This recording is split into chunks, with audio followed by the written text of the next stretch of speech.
today, if you're in the Oval Office today, what would be your next steps to deal with the situation involving Israel?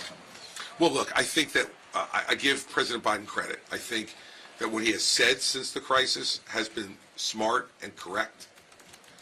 And I think that his trip to Israel was the right thing to do. And the analogy I make to people is, I want everybody to remember back to 9/11.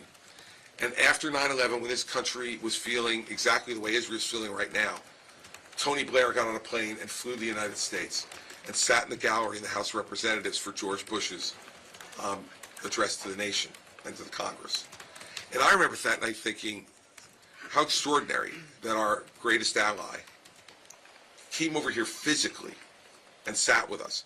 And I think that that's exactly what the Israeli people have probably reacted to President Biden. So I want to start off by giving him credit for that. You know, I don't have much good to say about Joe Biden, but he deserves credit when he deserves it, and he deserves it for what he said since then and going over there.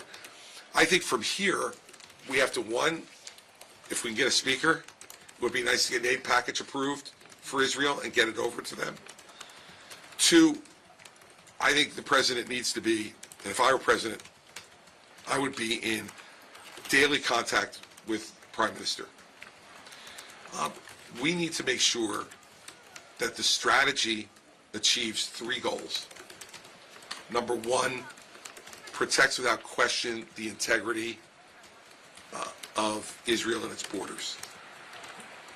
Two, that retaliation against Hamas is swift and sure and debilitates their opportunity to attack Israel again in a meaningful way. And three, sets the stage for us to re-engage with the other countries in the region to make sure that we bring peace to that region. So those have to be, in my mind, the three objectives. And the President of the United States has to be very involved in making that happen.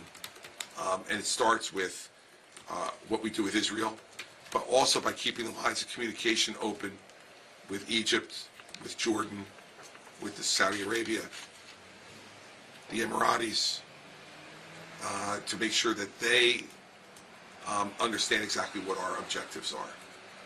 And that's going to take a lot of time and a lot of work, a lot of effort to make sure it's successful. But if I were president, that's exactly what I would be doing.